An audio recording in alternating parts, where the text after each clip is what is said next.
নমস্কার বন্ধুরা, বাঙালির খাওয়া দাওয়ায় আরেকটি পর্বে আমি সকল দর্শক বন্ধুকে স্বাগত জানাচ্ছি। আজকে আপনাদের সঙ্গে আমি একটা খুবই পরিচিত রেসিপি শেয়ার করতে চলেছি। তা হলো ভেজিটেবিল চপ।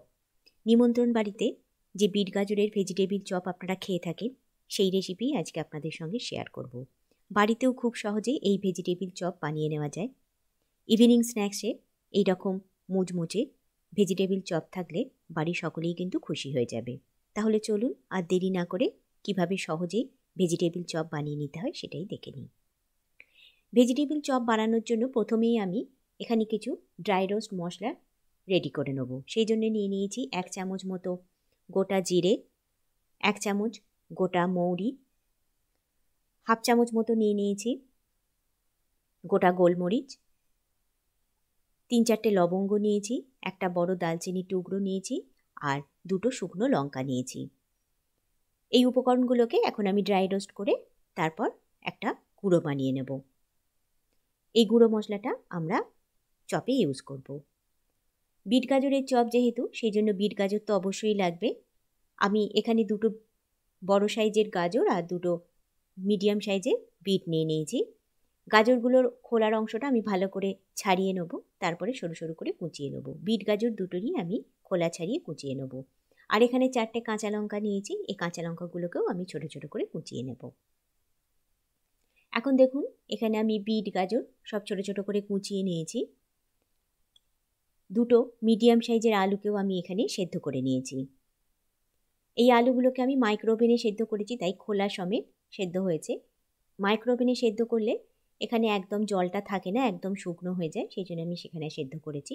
তবে আপনারা নর্মালভাবে কুকারেও সেদ্ধ করে নিতে পারেন, শুধু জলটা ঝরিয়ে শুকনো করে নেবেন। এখানে 1 থেকে 2 টেবিল চামচ মতো নিয়ে নিয়েছি মটরশুঁটি। মটরশুঁটিটা অল্প পরিমাণে দিচ্ছি, কারণ এখানে আমি কিছু চীনাবাদাম ইউজ করব।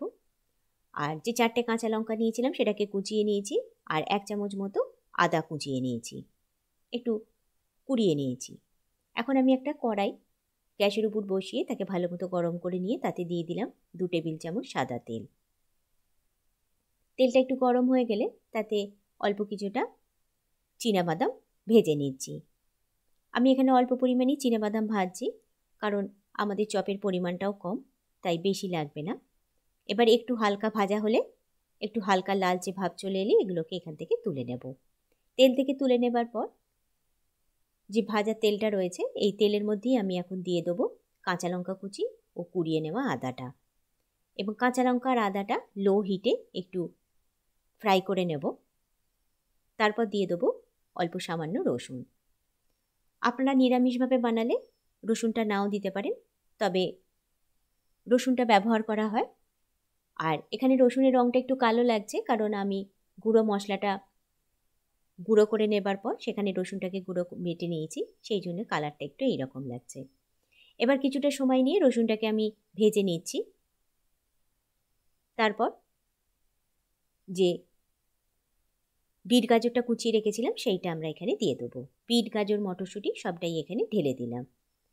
দিয়ে সব উপকরণের সঙ্গে ভালো করে মিশিয়ে নিচ্ছি। নিয়ে কিছুটা সময় নিয়ে একটু ফ্রাই করে নিচ্ছি।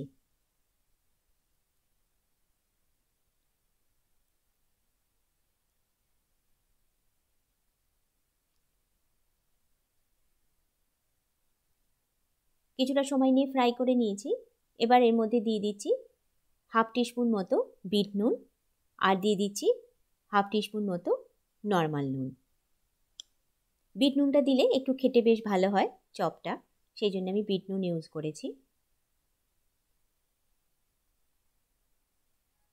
এবার ভালো করে নুনগুলো মিশিয়ে নিচ্ছি। এবার এটাকে আমি কিছুটা সময় সেদ্ধ হবার জন্য দেব। লো হিটে 10-12 মিনিট সময় নিচ্ছি এটাকে সেদ্ধ করবার জন্য। 10-12 মিনিট পর ফেরত এসেছি, ঢাকাটা খুলে নিচ্ছি।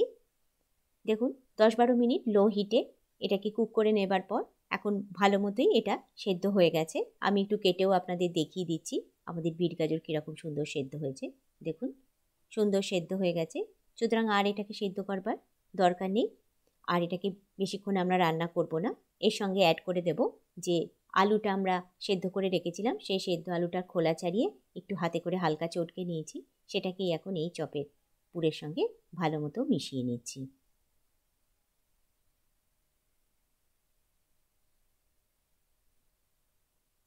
ভালো মতো মিশিয়ে নিয়েছি। আর মেশাবার সময় একটু খুন্তি করে চেপে চেপে মেশাবো, যাতে আলুর গোটা গোটা অংশগুলো যাতে বিট গাজরের সঙ্গে ভালো মতো মিশে যেতে পারে।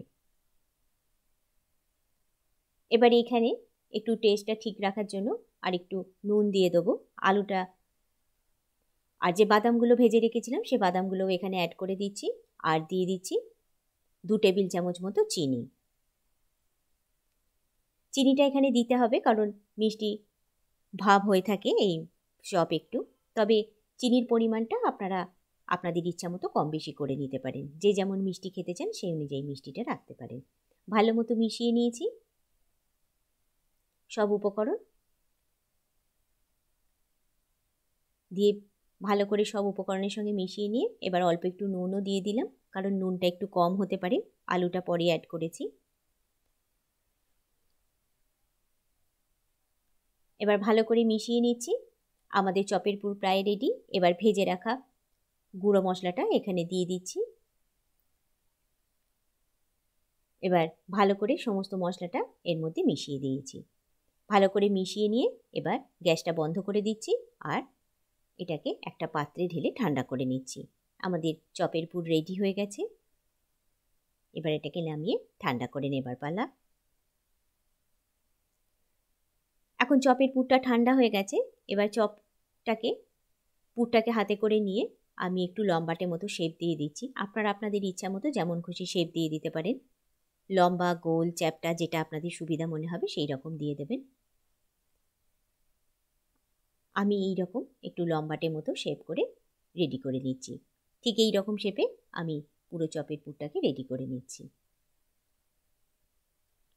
সমস্ত চপগুলোকে একটা শেপ দিয়ে দিয়েছি। এবার একটা ব্যাটার রেডি করে নেব। সেই জন্য এখানে নিয়ে নিয়েছি হাফ কাপ মতো ময়দা আর তার মধ্যে দিয়ে দিলাম হাফ কাপ কর্নফ্লাওয়ার। এই দুটো উপকরণ আমি জল দিয়ে একটু মিশিয়ে নেব।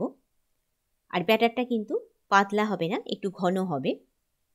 একটা ঘন ব্যাটার তৈরি করে নিচ্ছি। আমি ব্যাটারের কনসিস্টেন্সিটা দেখিয়ে দেব। আর ব্যাটারটা অবশ্যই লাম ফ্রি তৈরি করতে হবে, কোথাও যেন দলা পাকিয়ে না থাকে সেটা খেয়াল রাখতে হবে। ঠিক এই রকম ব্যাটারটা তৈরি হবে, এর থেকে ঘনও হবে না বা এর থেকে পাতলাও হবে না।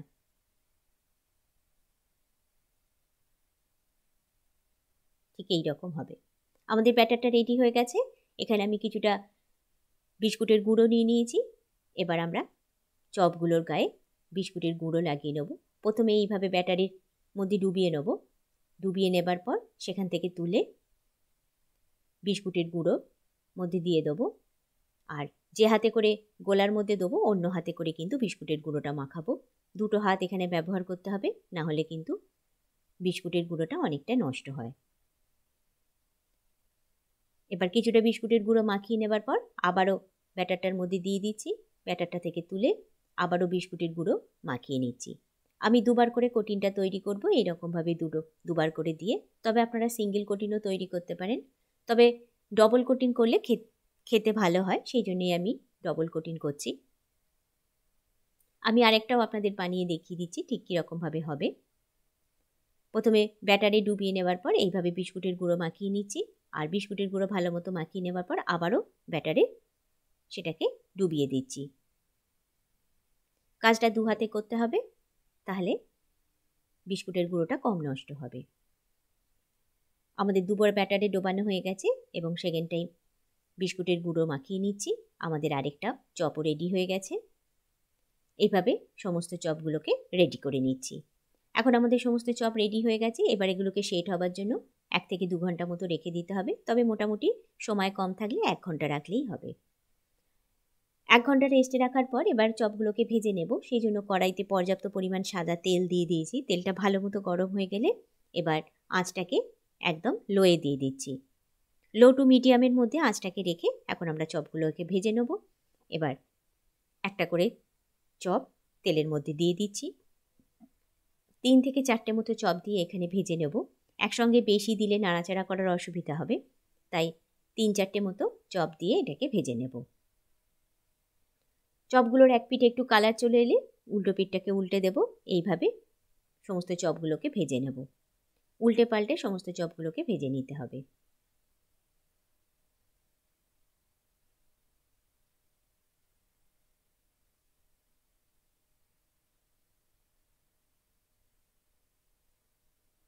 দেখুন আমাদের চপগুলোতে লাল কালার চলে এসেছে। এবার এটাকে ভেজে নিচ্ছি। উল্টে পাল্টে ভালো মতো ভাজা হয়ে গেছে। এবার এগুলোকে তুলে নেব।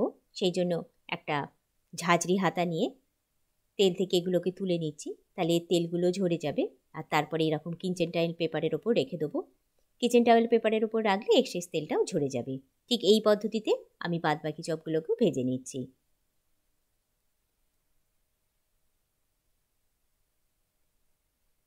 বাকি চপগুলোকেও এখানে ভাজার জন্য দিয়ে দিয়েছি। আমাদের এখন গরম গরম ভেজিটেবিল চপ পুরোপুরি রেডি হয়ে গেছে। আমি কাসুন্দি আর শসা পেঁয়াজের স্যালাডের সঙ্গে আজকে ভেজিটেবিল চপ সার্ভ করে দিয়েছি। আপনারা ওপর থেকে একটু চাট মশলা সরিয়ে এটাকে সার্ভ করে দিতে পারেন। খেতে কিন্তু ভীষণই ভালো লাগবে। সন্ধেবেলার জলখাবারে এই রকম ভেজিটেবিল চপ থাকলে বাড়ির সকলেরই কিন্তু ভালো লাগবে। এবার আমি আপনাদের একটা চপকে একটু ছুরি করে কেটে দেখিয়ে দিচ্ছি ভেতরটাও কতটা সুন্দর লাগছে। দেখুন আমাদের ভেজিটেবিল চপ কতটা সুন্দর হয়েছে। আপনারাও এইভাবে বাড়িতে বানান। আজ আমার রেসিপি আপনাদের কেমন লাগলো আমাকে কিন্তু জানাতে ভুলবেন না। এই রকমই নিত্য নতুন রেসিপির আপডেট পাওয়ার জন্য আমার চ্যানেলটিকে সাবস্ক্রাইব করে রাখার আর রেসিপিটি লাইক ও শেয়ার করার অনুরোধ রইল। আজ তাহলে বিদায় নিচ্ছি। আবার দেখা হবে বাঙালির খাওয়া দাওয়ায় নতুন কোনো রেসিপির সাথে। সকলে সুস্থ থাকুন, ভালো থাকুন। বাই।